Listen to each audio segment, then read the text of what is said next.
Good morning, TGIM. Thank God it's Monday.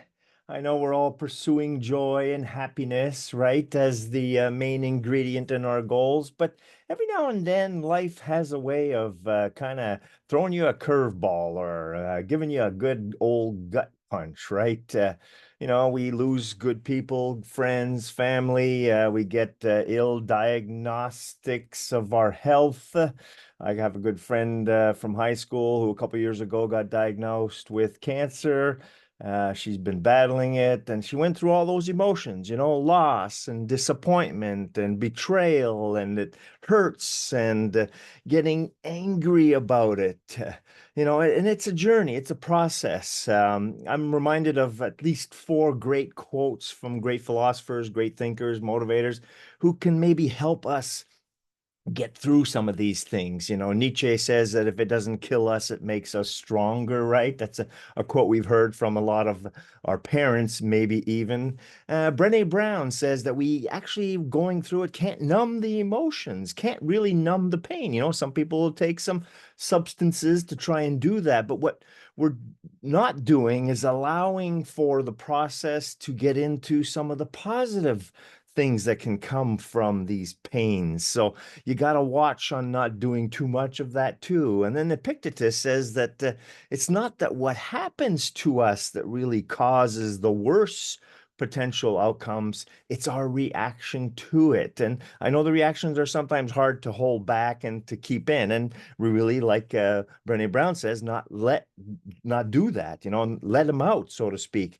But at the same time, at some point, we have to kind of reach an acceptance because we can't really go back and change what happened, right? And thereby just keep moving without condoning what happened.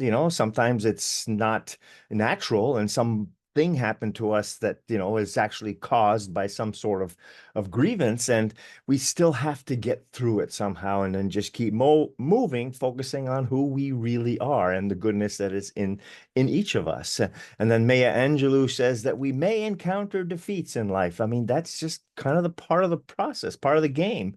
But we must not be defeated.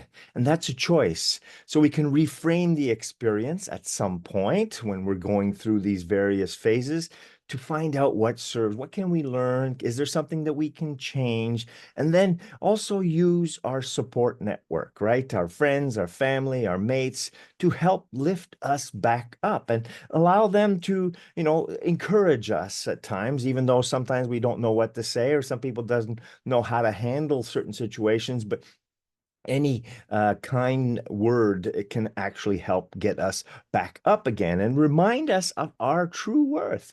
We are all good human beings at our core and can work through these and learn and evolve through it.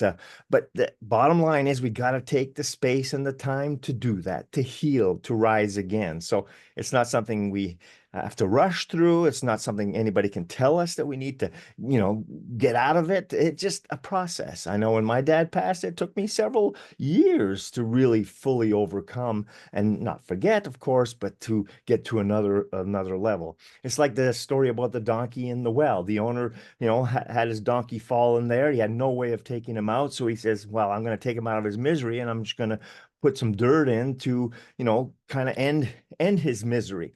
Well, the donkey, every time the dirt would come in, would just rustle around and put the dirt under him. And eventually he got risen up and was able to step out of the well. So same sort of ideology that if we can take the stuff that's thrown at us and put it under so that we can thereby be lifted to rise and shine and ride again, right? And then we can get all out of those little wells that we may find ourselves in. Sometimes they're big wells, I know. But hang in there, stay the course, try and stay positive as much as we can is part of the solution in getting through these scenarios and experiences. And hopefully, God willing, and the creek don't rise, we can ride again. Yes. So, in the meantime, have a smiling, hope-filled, optimistic day and week. And if anyone needs help, ask. We're all wanting to help each other. And when we are together in this, the ride is a lot easier. Have a great one. Cheers and ciao.